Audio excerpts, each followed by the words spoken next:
Welcome your testimony. Thank you, Chairman Burgess, and congratulations on taking the gavel. It's a well-deserved honor. And I want to thank you and Ranking Member McGovern for recognizing me to speak in support of Congresswoman Lesko's bill, H.R. 6192, the Hands Off Our Home Appliances Act, which will help stop the Biden administration's war on Americans' home appliances. This bill is considered today will reform the Department of Energy's appliance and equipment standards, setting process, and protect several commonly used home appliances, including dishwashers, air conditioners, refrigerators, clothes dryers, and washing machines. H.R. 6192 has gone through regular order. That means it's gone through the committee process. Through hearings and markups in the Energy and Commerce Committee, it's become clear that Congress must act to prevent the Biden administration from banning natural gas appliances and eliminating product features that the American people rely on. Through sue and settlement agreements with the environmental groups, the DOE has aggressive plans to regulate the sale of more than 60 categories of appliances and equipment. The DOE may ban and restrict access to thousands of household products that Americans can purchase today to heat our homes, prepare our meals, and wash our clothes. The DOE's appliance standards program is big government on steroids. The Biden administration and Democrats want to tell you what type of car to drive, how much water you can use in your shower, and how to cook your food. My constituents, like many Americans, were shocked to learn that the Department of Energy could abuse its authority to ban gas stoves. Thankfully, Congress came together, and we passed legislation to overturn the gas stove ban with a strong bipartisan vote last year. There's plenty of precedent for Congress to step in. In recent years, Congress has passed laws to clarify DOE's authorities to regulate light bulbs, ceiling fans, refrigerators, air conditioners, heat pumps, water heaters, furnaces, dishwashers, and the list goes on and on and on. The fact that Congress has to step in so many times over the years demonstrates that the efficiency standard setting process is fundamentally broken, and it's no longer serving the interests of the American people. H.R. 6192, the Hands Off Our Appliances Act, will fix this fundamentally broken standard setting process. The legislation will clarify DOE's authority to regulate, and it will prohibit standards that are not cost-effective or technologically feasible. This bill will ensure that DOE conducts a true cost-benefit analysis and considers the harmful impact that cost increases will have on the low-income households, on renters, and those struggling to afford a new home and the appliances that come in it. H.R. 6192 will also ensure that if an appliance with an efficiency upgrade costs more money up front, then American consumer will actually save a significant amount of energy, enough to pay back the cost of that increase within 3 years. Finally, H.R. 6192 will prohibit the DOE from banning natural gas appliances and taking away product and performance features that we rely upon as Americans. These reforms are necessary to protect the affordability and reliability of home appliances and prevent the DOE from abusing its statutory authority. It's imperative that Congress act now to reform the DOE Appliance Standard Program. The Department of Energy just issued a series of proposed and finalized rules that exceed the DOE's statutory authority. In recent months, the DOE has announced plans to impose burdensome new regulations that will raise the price and reduce the performance of dishwashers, air conditioners, refrigerators, clothes dryers, and washing machines. The DOE has failed to demonstrate the need for these new regulations, and it's failed to show that they are cost-effective and technologically feasible. Now, I think it's imperative to get in the record what the Secretary of Energy said just last week. Secretary Granholm said in our budget hearing last week, quote, "We are obsessed with reducing the amount of energy Americans use." But I would ask, at what cost? Congress must act to stop the Biden administration and the DOE from waging war on our home appliances. With the cost of everything increasing as a result of runaway inflation caused by the Biden administration's reckless spending policies, the last thing the DOE should be doing is making home appliances that Americans rely on every day even more expensive. The proposed ban on gas stoves was a wake-up call. The Biden administration should put affordability and reliability above the interest of the radical climate lobby. These bills in front of us today do just that, and I urge my colleagues on both sides of the aisle to join me in sending another strong message to the Biden administration to keep their hands off our home appliances. It's common sense, and I look forward to answering your questions. I yield back. Thank you. Gentleman from New Jersey is recognized. Thank you, Chairman Burgess. I'd like to include my statement for the record, but I'm going to try to Let summarize. objections ordered. Thank you. Well, first of all, let me congratulate you on becoming the chair of the Rules Committee and wish you the best in that capacity. But I have to disagree with what both you and Chairman Duncan said about this legislation, and I wrote down some of the things that were said. Legislation was considered a response to radicalism by the Department of Energy or by the Democrats. I don't think there's anything radical about trying to have more efficient appliances and saving money for consumers. Statement was made about how the efficiency standards exceed executive authority. It's simply not the case. I mean, the fact of the matter is, for years, the Department of Energy has been obliged under the statute to look at efficiency and establish more efficiency standards with the cooperation of the manufacturers and industry. That's what they do. We can't, as congressmen, legislate every detail of energy efficiency. We have to leave it up to the agencies to do that, and that's exactly what they do in this case and in every case when they've had to look at energy efficiency standards in the past. A statement was made about how middle-class Americans are going to suffer. I think middle-class Americans want energy efficiency and lower-cost appliances. And the fact of the matter is, look, this bill, and I know some of you quoted this, you said that in the summary of the bill, it says that it will ban or any new appliance standards that are not technologically feasible and economically justifiable. Well, that's exactly what the existing law does. It requires the Department of Energy to look at what's technologically feasible and what's economically justifiable. And so it's very much, the bill is really kind of duplicative, in my opinion, of what the Energy Department already does. In terms of cost savings, just give you some example. Let's set the record straight. Energy conservation standards save consumers money. The Biden administration energy efficiency actions are estimated to provide $1 trillion in consumer savings over 30 years. Recently finalized standards for water heaters will save American households about $7.6 billion per year on their energy and water bills. Recently finalized refrigerator standards will save Americans $36.4 billion over 30 years of sales.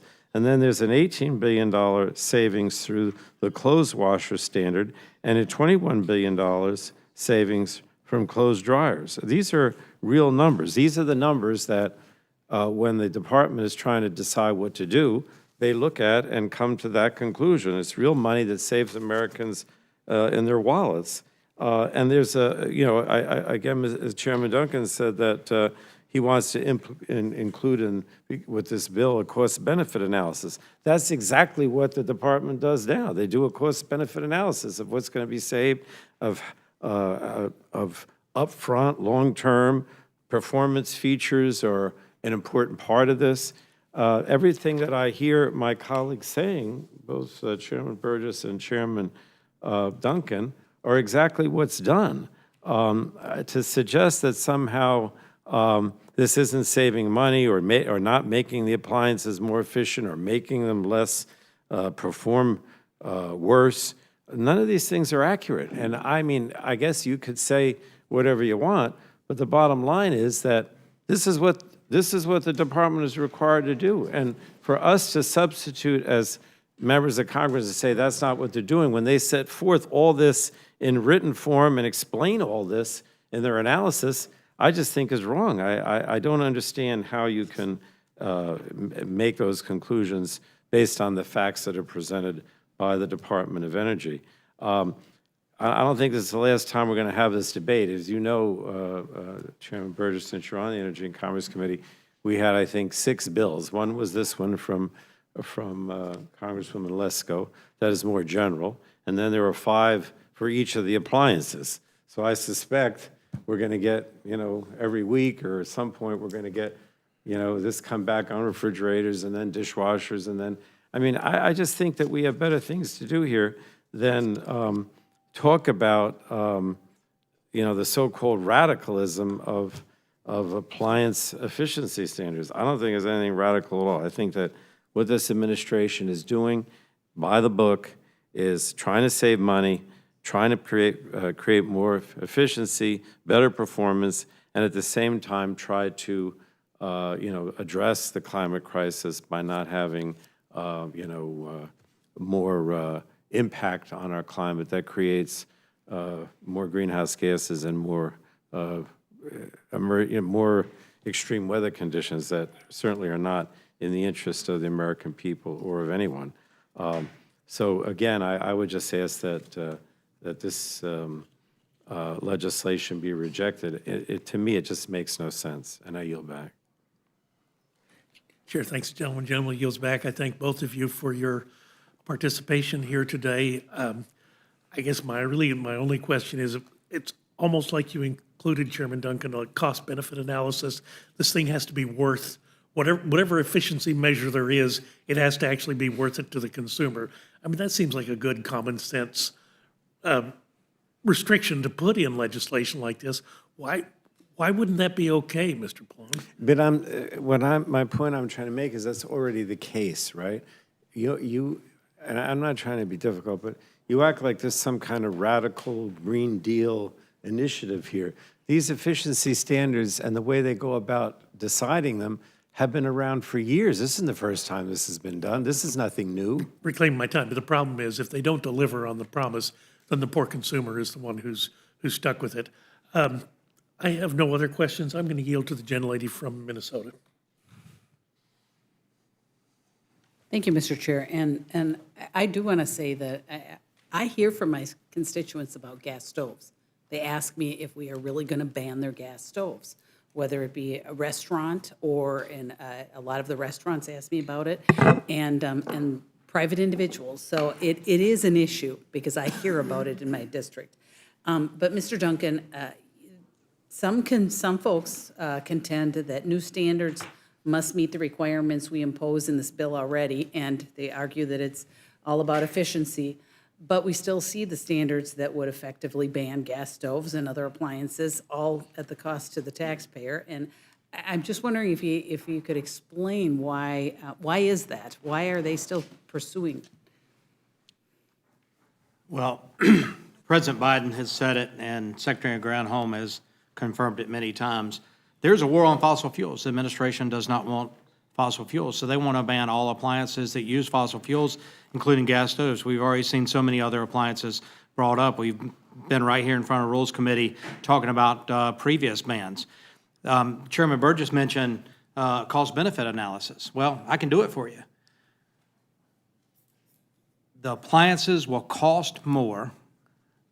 Electricity prices are higher because of the Biden war on energy. So the appliance costs more, and the payback period is extended further in the future from any savings that might come about because the energy prices that consumers are paying now are much higher. So you're extending the payback period, you're paying more for energy because of the Biden administration policies, and now you have to pay more for the appliance, which is driving the cost of the homes up. It's driving the cost of replacement appliances if you're a homeowner, or if you're a renter and you have to have your own appliances and you bring them in, you have to buy them, it's costing the consumer more. And I hear, like you do, from my consumers, my constituents, restaurants, individuals, homeowners, especially the younger first-time home buyers that are trying to buy the first appliances, and it's just costing them an extraordinary amount of money, and they see what the Biden administration is doing with energy prices and with appliance prices. Well, and Mr. Duncan, I appreciate that because I was going to ask you a little bit about the economic impact it's having, but I think you expressed that well. And so I guess I will yield back to myself, and I will, call on Mr. McGovern.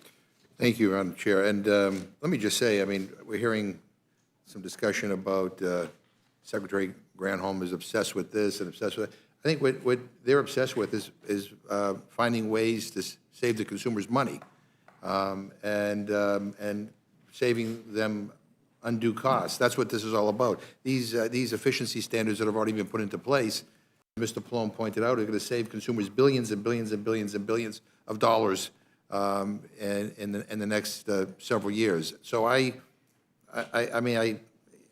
would rather do that, save consumers money, and merely pad the pockets of the fossil fuel industry. But anyway, thank you, Mr. Pallone, and thank you, Mr. Duncan, for being here. And for the sake of moving things along, I'm not going to repeat what I said in my opening statement, but it just seems like Republicans think energy efficiency is a bad thing, which is at odds with what the vast majority of Americans think. But putting that aside, Mr. Duncan, are you aware that this bill was noticed to come before the Rules Committee 2 weeks ago? Could you repeat that? Are you aware that this bill that we're now talking about was noticed to come before the Rules Committee 2 weeks ago? I'm not, that's above my pay grade, sir. Well, it was. And are you also aware that the committee planned to bring up 4 other appliance-related bills at the time, in addition to the one that we're currently considering? I'm fine with that and wish they would, bring them all up. Okay. Because there is a war on the American consumer. I guess my question to you is why the change? I mean, you're here on behalf of the House leadership to talk about this appliance, why this appliance bill should come to the floor. Can you explain to us why the 4 other appliance bills are not being considered again, but this one is? Again, that's a question for leadership. That's above my pay grade. I'm a lowly subcommittee chairman on energy, but I will say this bill came through regular order through subcommittee and full committee after hearing some markup. Are you aware what the titles of the other bills were that were supposed to come before this committee? Again, I'm Well, not, let me read you the titles. One of them was the Liberty in Laundry Act. Another was the Refrigerator Freedom Act. And here's why I think we're not considering those bills, because I think they're an embarrassment to this institution.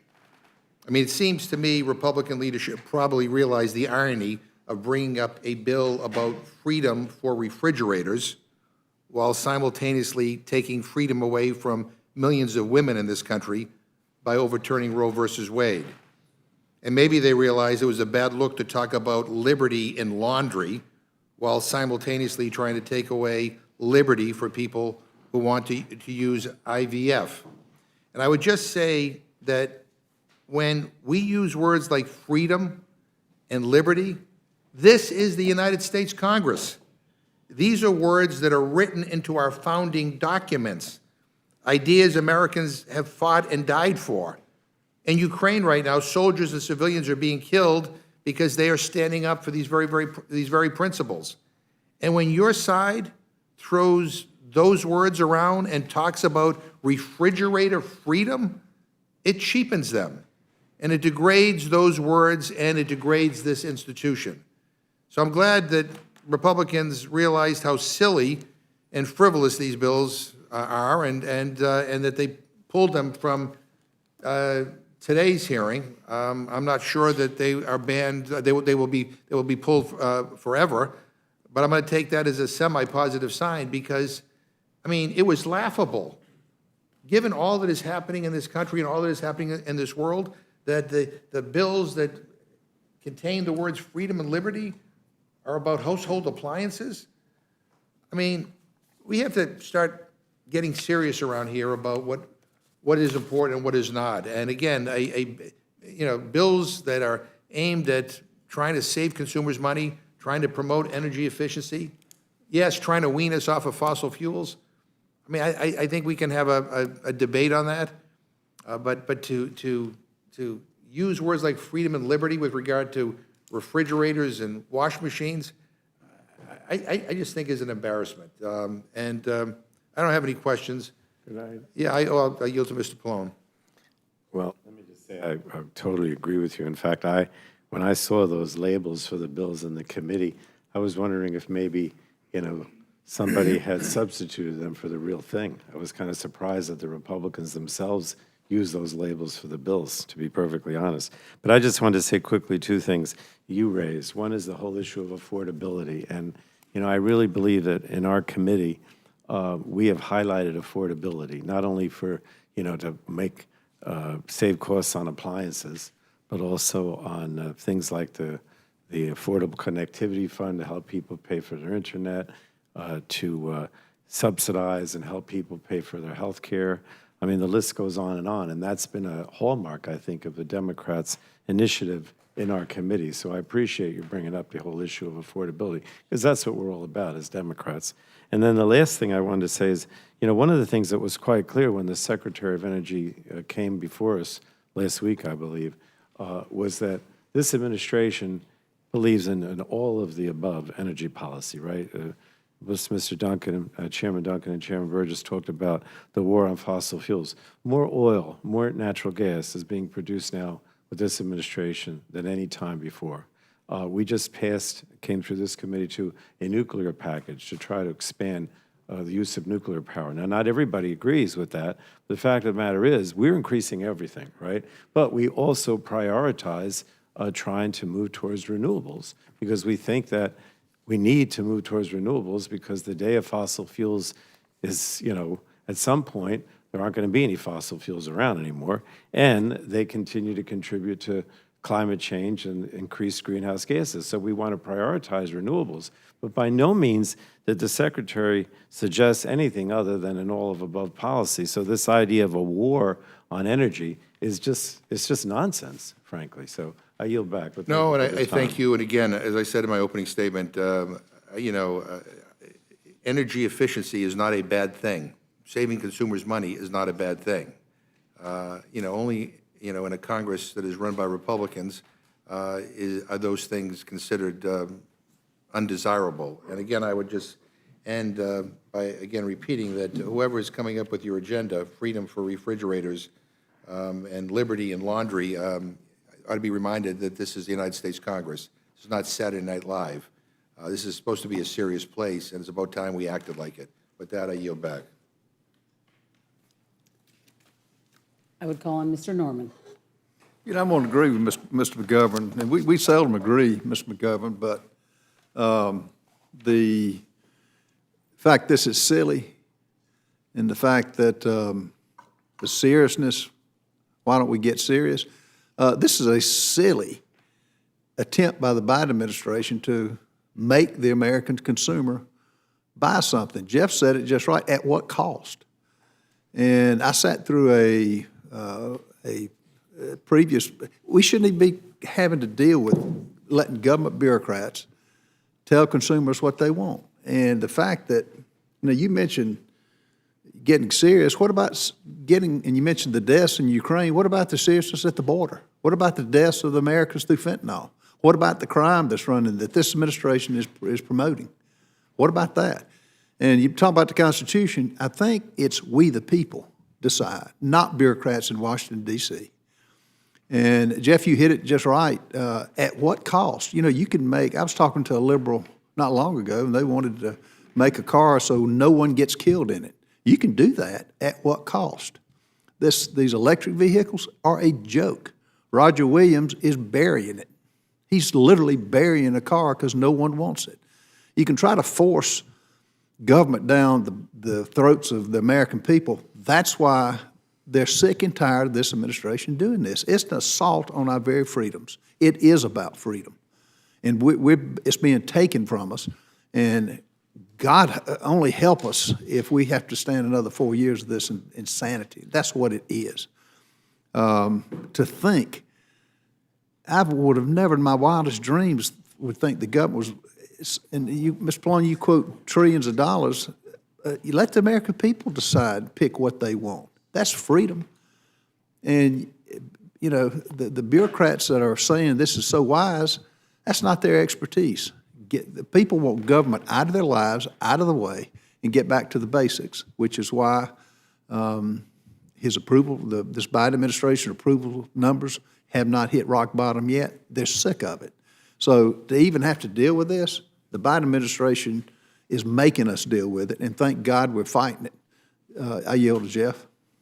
I think Mr. Norman's exactly right. Mr. McGovern, when Republicans talk about freedom and liberty, we talk about it in the spirit of our founding fathers. And that's true liberty and freedom. Freedom to choose, freedom to innovate, freedom to be entrepreneurs, freedom from big government. And what we see now in the United States of America is a far cry from what our founding fathers envisioned.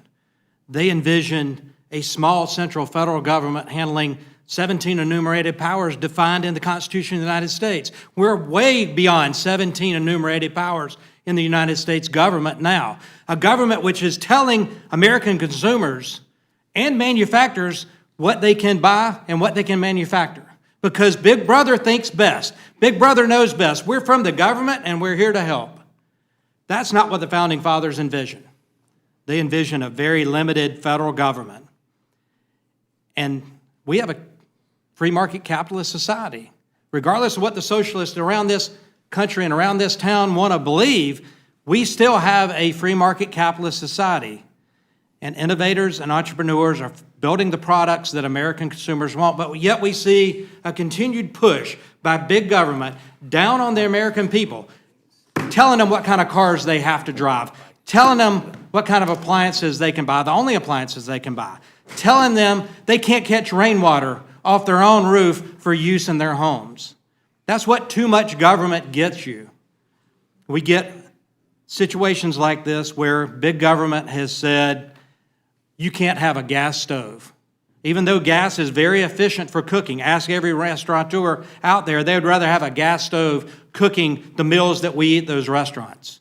Consumers would rather have a gas stove in their home to cook on and would rather have something that they can rely on in the dead of winter when the electricity has gone out because snow has taken down a power line. They still have a gas appliance in there to help heat their home, whether it's a gas HVAC system or whether it's a gas logs in the fireplace that they can rely on. And natural gas is affordable, and we're blessed in this country with an abundance of it, but yet we see big government continued to tamp down the fossil fuel industry because of some sort of political agenda embracing climate change. And it's time to get the big government off the throat of the American people and the American manufacturing. That's too much government, and I'll tell you again, when we talk about freedom and liberty, we talk about it in the spirit of our founding fathers, and that's a limited central government, not what we're seeing today. And I thank the gentleman for yielding. And- Would the gentleman yield? Sure. Yeah, I'm trying to recall my history where Thomas Jefferson or any of the founders talked about freedom for refrigerators or liberty in laundry. No, they talked And about if you freedom wanna- and liberty. The gentleman talked earlier about the low approval rating of the current president. You know what the approval rating of Congress is? It's something like 15%. It should be lower than that. Right, well, you guys are in charge. It should be lower than that. I agree with you. But I just point that out because I'm not sure how low anybody can go. We're leading, you guys are leading that way. So anyway, thank you, the gentleman, for yielding, and I'll yield back. Well, all I'll say is freedom is quickly being eroded by this administration. If I have to get asked one more time, gas appliances came up. Why are gas prices where they are now? Why are we having to fight for everything? There's been no savings on anything. Everything under this administration is up. And Americans, the only good news is they're sick and tired of it. And to cap it all off, at the end of this month, the World Health Organization, this administration will lock us down. If he gets by with it, we'll lose our sovereignty over and give it to countries that are controlled by China. It's a joke. And if it'd be so serious, it would be a joke if it wasn't so serious. So we'll fight. And the good news is there's a number of us here that are going to fight this. And there's a growing number of Americans who are sick and tired of government. Thank you for both of you for being here, and I yield back. Thank you, Mr. Norman. Ms. Scanlon? Thank you, Madam Chair. Like the ranking member, I sort of had hoped that the House Republicans had abandoned the attempt to stir up a war on household appliances. But here we are, considering the Hands Off Our Home Appliances Act. For nearly 50 years, the Department of Energy has saved Americans hundreds of billions of dollars by setting prudent, energy-efficient appliance standards. Consumers like these standards. I look for these standards when I buy appliances for my house. Nobody's ever forced me to give up an appliance. They die of their own accord eventually. But knowing what I can expect from a new appliance because the government has established some standards is pretty important. And anyone concerned about the environment appreciates the fact that there's some standards by which we can judge the products that we are looking for. That helps our freedom to decide what we want to purchase and what we want to bring into our homes. But we're seeing that every time the Department of Energy sets a new standard, we get hysterics from House Republicans. The bill's sponsor says that the Biden administration is waging a war on everyday household appliances, which is ridiculous. We're talking about energy efficiency standards for new products coming out 5 or 10 years in the future. And the current proposed standards, once implemented, are projected to save households over $570 billion in reduced energy costs. And yet, Republicans are trying to persuade Americans that Big Brother's coming for your toaster. This is crazy. This is a waste of time for the government. It's a waste of time for Congress. It's a waste of taxpayer dollars. And as several people on both sides of the aisle have pointed out, we have much more important things that we should be attending to. So what's clear is that it is an election year, and people like to make speeches and say that they are protecting freedoms when it has nothing to do with that. There's no record for Republicans to run upon, as some of our colleagues on that side of the aisle have said. So what we're seeing is theatrics about liberty for laundry and freedom for refrigerators and gas stove wars, and it's all a lot of nonsense. And I really wish that we could get back to some regular order and actually doing the people's business here. Mr. Pallone, did you have anything you wanted to add? I just want to say, kind of reiterate what you say, as the ranking member on the Energy and Commerce Committee, we deal with so many consumer issues, healthcare issues, energy issues, and I get very frustrated because I think that the American consumer expects the government, contrary to what Chairman Duncan said, to set standards, right? So, I get people come up to me and say, well, you're selling vitamins and I guess they're safe. And I'll say, well, to some extent, you have food safety. I assume that when I go to the grocery store that that's safe to eat. Well, yes and no, because if you start basically getting rid of standards, right? We're not going to review food safety. We're not going to review appliances. We're not going to review various consumer goods. Then people aren't going to feel safe, and that they can actually go and buy these things and they're safe and healthy.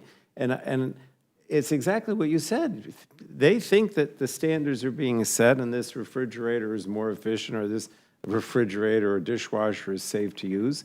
And if we follow the philosophy that I hear from Chairman Duncan and some of the Republican members, they're like laissez-faire, sell whatever you want. Sell a medicine that's fake, sell food that's got botulism, sell a refrigerator that doesn't work, and that's okay. This is the market system.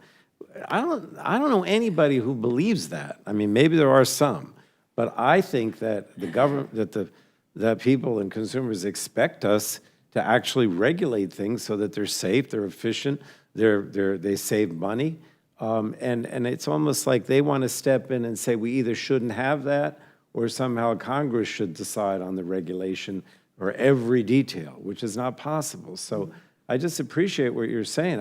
I don't think people want to operate in the world that the Republicans have just envisioned. That's not what people think as consumers. But I yield back. Well, when we received this raft of bills, most of which have now been withdrawn, perhaps because their names were so ridiculous, I was really struck by the fact that, first of all, it was the same bill, just kind of cut and pasted multiple times.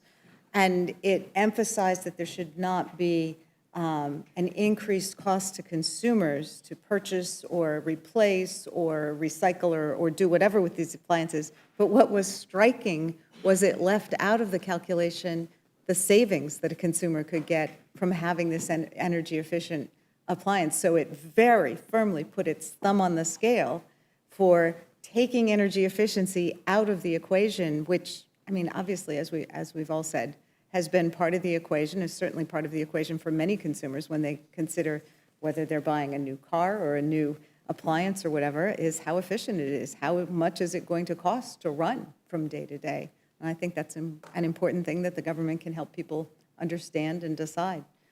Thank you. I yield back. Thank you. Mr. Langworthy?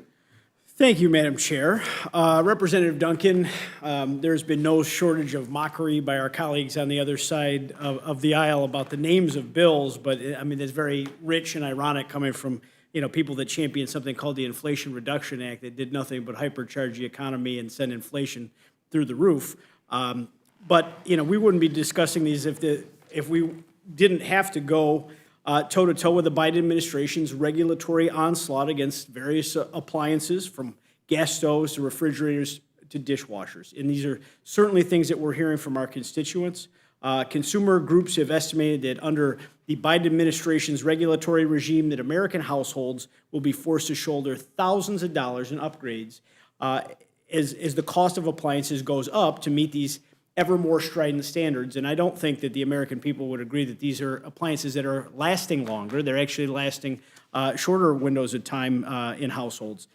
Do you think that hitting American families with thousands, if not tens of thousands of dollars in extra costs for basic needs like for their cooking and cleaning and air conditioning and furnaces, should that be taken lightly, as our colleagues on the other side of the aisle seem to be? Because that's not what I'm hearing from my constituents. Anything you'd like to add there?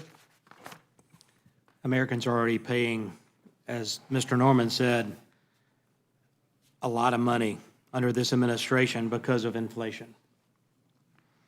The inflation that we see is a direct result of the Biden administration's policies that started on day one as a war on energy. Energy costs factor into everything that's manufactured in this country, from the manufacturing cost, supply chain issues, electricity costs to run the manufacturing plant, transportation costs that are passed on to the consumer, from the transportation companies to the retailer and then to the consumer. And they're tired of it. This is another example where these regulations will limit choices and drive up cost. There's no argument that these new appliances under these standards proposed by the administration will cost more money. And that extends the payback for paying for those appliances much longer. So, this is an example of the Biden administration putting climate and efficiency agenda over everything else. And that agenda has affected everything in Americans' lives. They want Americans to use less energy, but they don't care about the cost. Thank you. I couldn't agree with you more. I represent constituents. Many live in rural communities in the far western part of New York State. In a state where Democrat-run government has made the decision to one-up the Biden administration and is pushing for even more radical policies to decarbonize and to raise efficiency standards, service operators, utilities. Everyone in our state has indicated that this will cost New Yorkers upwards of $20,000 to even $30,000 to upgrade homes. This is the energy future that the Biden administration, through regulatory action at the Department of Energy, the EPA, and others, is working to foist on the backs of all of the American people. So with that in mind, Representative Duncan, our colleagues on the other side of the dais here today have warned that H.R. 6192 will hobble the Department of Energy's ability to issue emissions-reducing conservation standards. Do you think that slowing down the regulatory machinery within our federal agencies is something that the American people are deeply concerned about? Absolutely, they're concerned about it. And they should be concerned about the Biden administration's whole-of-government approach to pursuing climate policy over everything else. The energy conservation standards we're talking about here today, they put the climate change considerations over the interest of the American consumer. As I said in my rant earlier, it's too much government. Americans are getting fed up with so much government, and they want, as Mr. McGovern said, they want freedom and liberty. They want the freedom to choose. They want their liberty to innovate, create products that the American consumer wants. As Mr. Norman said, Congressman Williams from Texas is an auto dealer. He's choking on the EVs that he can't sell, that's forced down from the dealers, from the manufacturers to the dealerships, and there's no market for it because the consumer doesn't want it. The consumer wants something else. And I hear that all over South Carolina from the dealers we know. And so the government wants to tell you what kind of car to drive, what kind of appliance to use, that you can't catch rainwater off your house to utilize in your garden or any other uses on your homestead. They want to tell you how to cook food. They want to end your use of gas appliances. Why? It's because they don't like fossil fuels. Joe Biden has said it. He was going to end fracking. It was a war on energy from day one. And this is just another cog in that big wheel of big government from the Biden administration pushing a certain climate agenda, and the American people are paying for it. Now, thank you, Representative Duncan. I appreciate you reiterating these points today and sharing why this legislation is important. I've spoken to folks in my state who work in HVAC, plumbing and electrical, and they've recounted to me how difficult it is to explain to someone, especially seniors on fixed incomes, who, they're retired, they're pinching pennies, but because radical decisions made by unelected bureaucrats, here in Washington or in our state capital in Albany, that the cost of replacing their furnace or other basic appliances just went up by thousands of dollars, and they don't have the same solutions they would have had a year or two ago. For the sake of ensuring an affordable and reliable future for the American people, we need to do everything we can to put the brakes on this administration's Green New Deal agenda. And with that, I yield back, Madam Chair. Thank you, Mr. Langworthy. Mr. Neguse? Thank you, Madam Chair. Thank you, Chairman Duncan and Ranking Member Pallone, for your testimony and for being here today. Mr. Duncan, I don't want to belabor the point here, but I listened with great interest to your primer on the constitutional order of our country and the principles of limited government as you see it, and your perceptions about supposed overreach by the federal government in this case that apparently was the impetus for the Hands Off Our Home Appliances Act.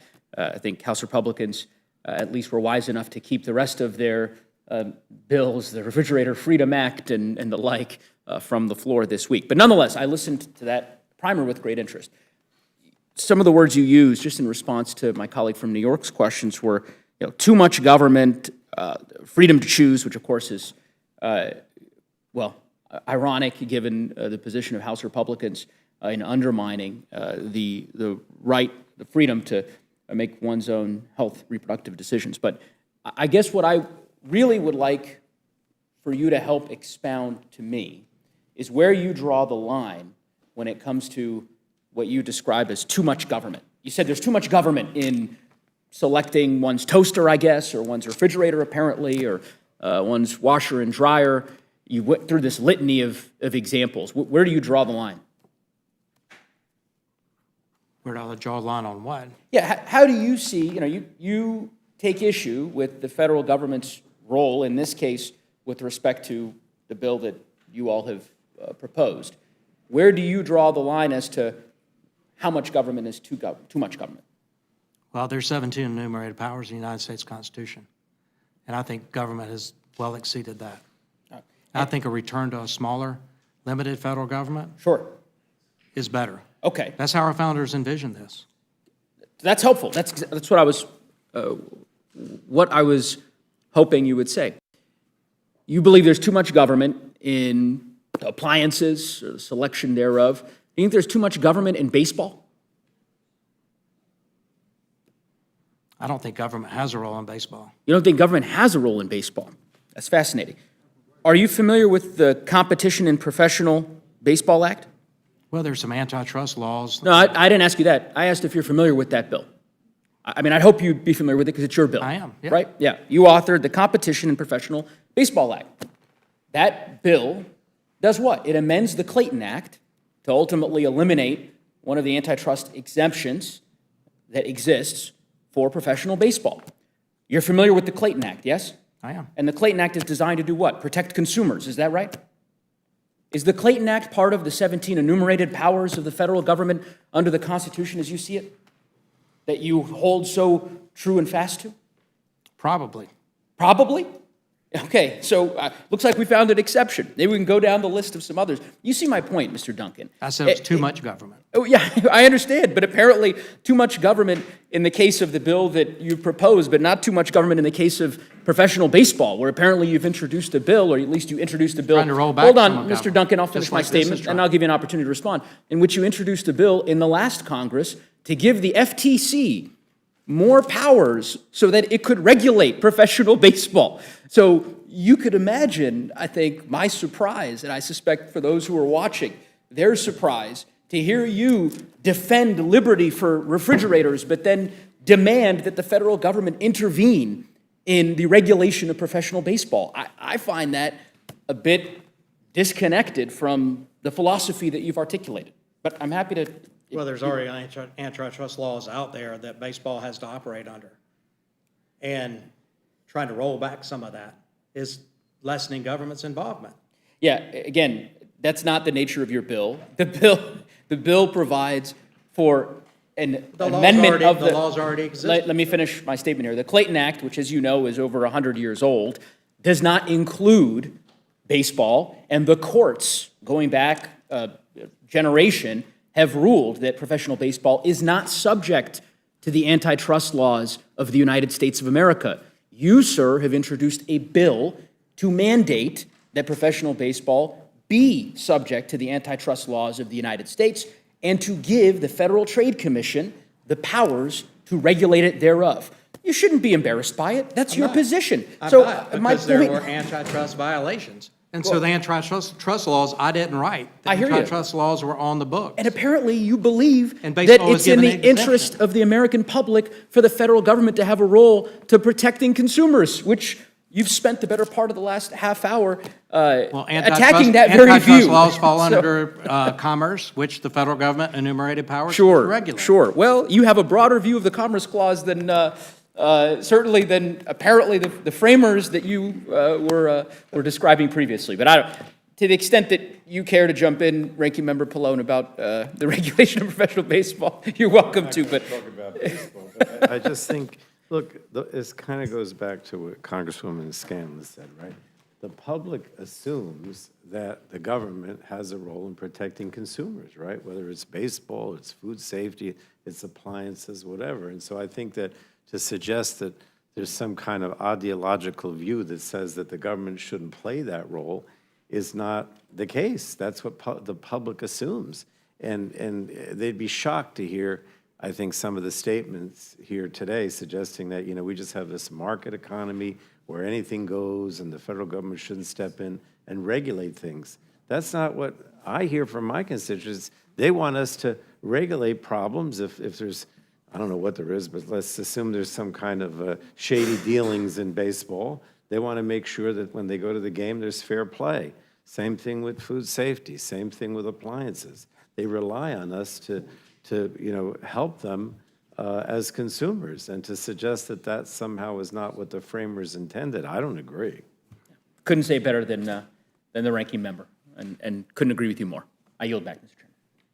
Sure, thanks, the gentleman. Gentleman yields back. The gentleman from Georgia is now recognized for his questions. Thank you, Mr. Chairman.